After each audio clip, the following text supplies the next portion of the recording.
while some travelers can visit Japan several times a year, for travelers coming from faraway country, it can be a lifetime travel. In this series, we are going over the basic travel information about Japan. And today, I'd like to go over is there any etiquette or manners that you might want to pay attention during your stay in Japan. I'd like to also see is there any mistakes that foreign travelers tends to make in Japan and how to avoid that during your stay. So you can travel with confidence in Japan and get most out of your next trip. When I made a questionnaire in the YouTube community, the biggest worry about the language barrier. Second was choosing wrong destinations, hotels and restaurants. And number 3 was manners and etiquette, almost tied with weather and natural disasters. So let's go over from the etiquette. Is there any etiquette that you might want to pay attention during your travel in Japan? The etiquette is usually about not making other people around you uncomfortable.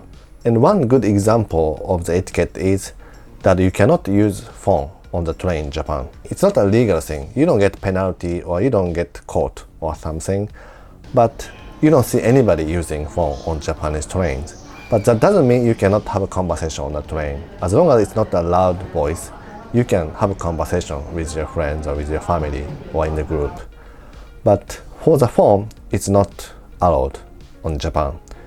So in case you want to make a phone call, you can get off at the next station and call back to the person. And after you finish the phone call, you can get back to the train. And when you are in the long distance train, like Shinkansen, you cannot get off. So you can go to the deck near the door, outside the seating area, and you can make a phone call. But in case you want to keep making phone calls or do telework, recently there is a train cards that you can make a phone call in your seat. On the Tokaido Shinkansen, it's called S-Work Seat. And on JR East Shinkansen, it's called Train Desk. So when you make a reservation, you can ask for that seat. If it's online reservation, you can choose those seats. You can make reservation for no additional cost. And the next one is drinking beer on the train might be definitely no in your country, but actually there are no rule about that in Japan. So you see they have plenty of selection of the beer and alcohol drinks on the platform or station in Tokyo. So obviously there are no rule about that. Again, it's an etiquette, so you can see the environment. If it's a long distance train and there aren't many people around you, it might be okay to drink and eat a little bit. In the busy commuter train, I don't think you want to eat or drink alcohol. Again, this is the etiquette about thinking about the environment for everybody. You don't see trash box in Japan. So you cannot throw away trash on the street or put somewhere. In convenience store, they sell like a coffee and it's easy to purchase, but kind of hard to find the trash. So always choose PET bottle, something you can put the lid, or try to always carry the trash bag, which I do always, and put everything in it. And just bring back to your hotel and throw away in your hotel. And another thing you might notice is it's more like a manner, but how to handle your suitcases for travelers. It's not just in Japan, but there are some severe cases I saw the suitcase can be a little bit of trouble.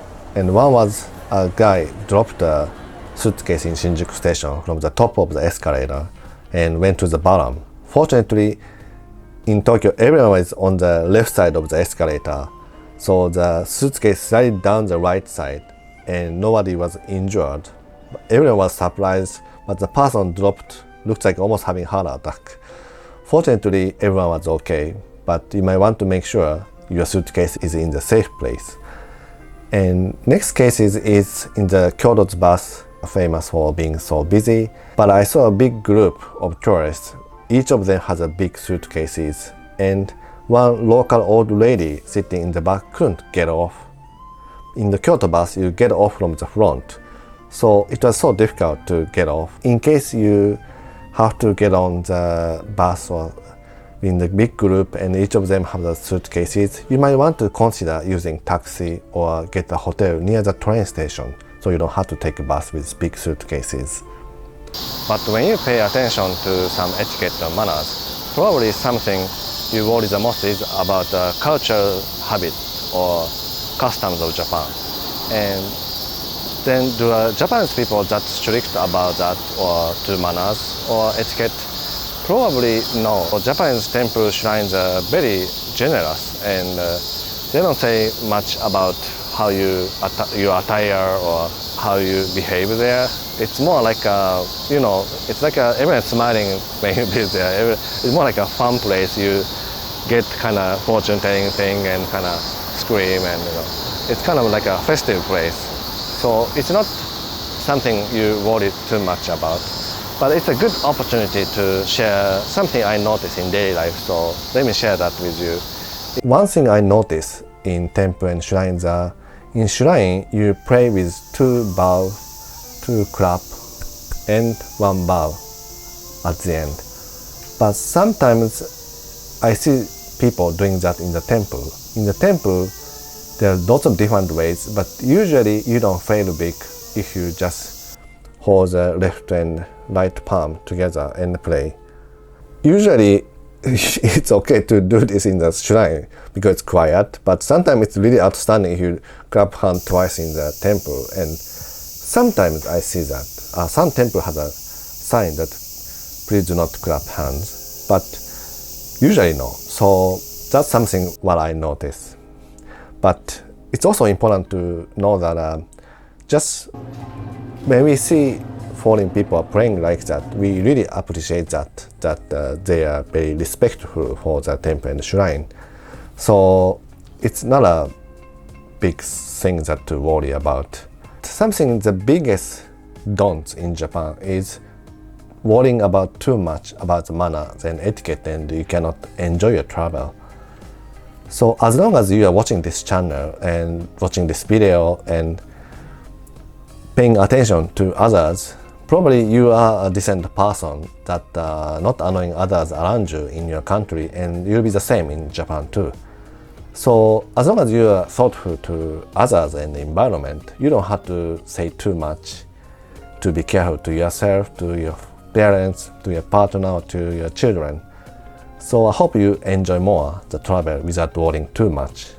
Now let me share one thing that Japanese people might annoy you too, because there's a typical thing that we are told when we go to foreign countries not to do is, one probably major thing is when you eat noodle, Japanese people make sound because it tastes more better when air goes into the soba noodle or ramen. Something that you might be surprised in Japan. And now let's see what is the typical mistakes that the international travelers might make in Japan and how to avoid it. One thing I noticed is not checking the latest information. I saw several patterns and cases that international travelers are stranded in front of stores that are not open. So probably the store wasn't open unlike they expected, either closed permanently or not operating on the time they visited. After the closure, many stores have closed or changed the business. So in case you visit certain stores, you might want to check the latest Google review or the website, because sometimes website is not updated, but Google review usually updated. And if you don't see any up-to-date review, there is a possibility the business is not operated right now. And also, you might want to see the business hours on the Google. Usually it's very precise, and some stores have different hours. For example, only on Wednesday, no lunch or something like that. So you might want to check that. For example, I went to Cup Noodle Museum in Yokohama, and it was closed on Tuesday. I was sad, and I went back again next week to Yokohama to go to Cup Noodle Museum, but somehow I went on Tuesday again. So I couldn't go in. So I'm sure you are not as tempered as I am, but it might be good to check the latest information about the opening hours too. And the second mistake I can think of is underestimating the nature. Foreign tourists going up the Mount Fuji is becoming a major issue on the news. That almost every day, or even internet, I saw about international tourists going up the Mount Fuji. Japanese mountains are can be pretty dangerous and in the severe condition. And somehow Mount Fuji is an iconic mountain, so some people who don't have much experience goes up to the Mount Fuji. But it is a tallest mountain, and Japan is such a small island, so it might look easy, but so many fatal accidents every year. Well, not Mount Fuji, but there are places that with bears too. So you might want to be careful and prepared when you go to the deep mountains. Also, when it comes to the nature, the one thing that you might want to pay attention is the earthquake. Anywhere in Japan has a possibility of earthquake. It can be today after I film this video. It might not happen during my life. So that is hard to expect, but it's always good to know the risk and travel. Earthquake is not just in Japan, so you might know already about it. So now let's see if there's anything you should be careful, especially in Japan. And one is the tsunami. Japan is surrounded by the ocean, so if you are near the ocean or water, there is a possibility of the tsunami.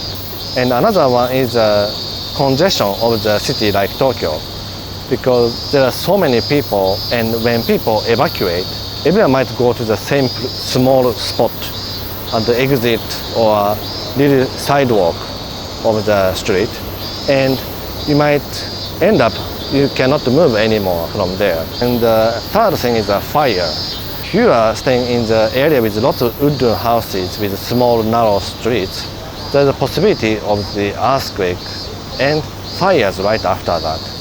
So you might want to avoid either staying in those areas, or if you see the smoke or fire, immediately stay away from that areas.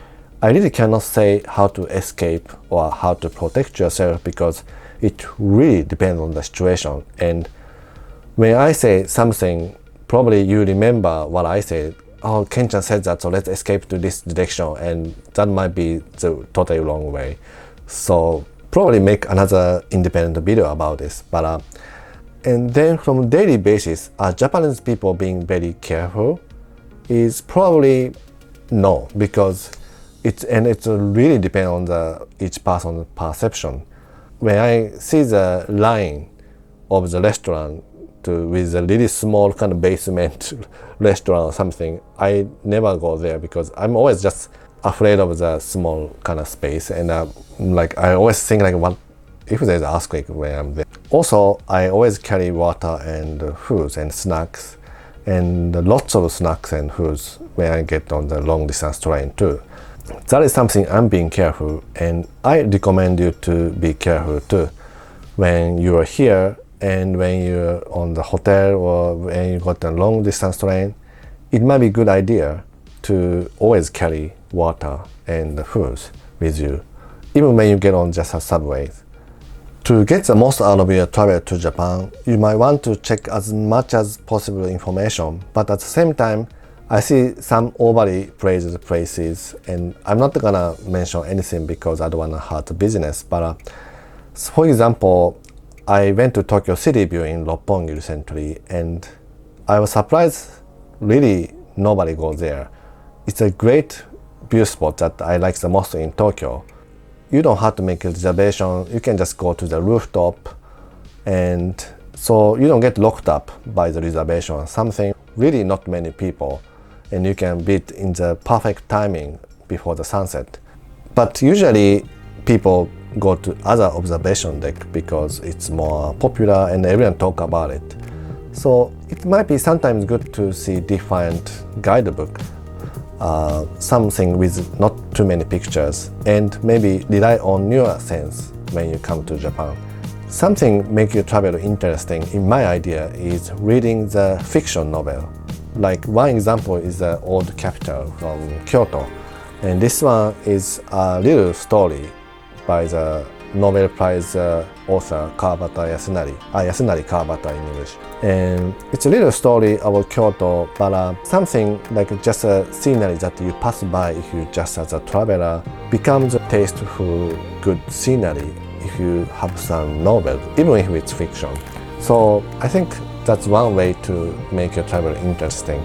The last mistake is expecting too much to yourself or to Japan. No matter how much you are prepared, it's impossible to make a perfect travel, and you might try to do the trip that you don't regret later, but that is impossible no matter which way you choose. So I hope you be nice to yourself and maybe don't get obsessed with one small mistakes, even if that happens, like choosing wrong restaurant. Again, this video is from my perspective, and there are 100 different ways to travel for 100 different travelers. But I hope I could give you some hint and ideas for the travel to Japan. Thank you for watching. Have a great trip to Japan. Have a great week until the next video.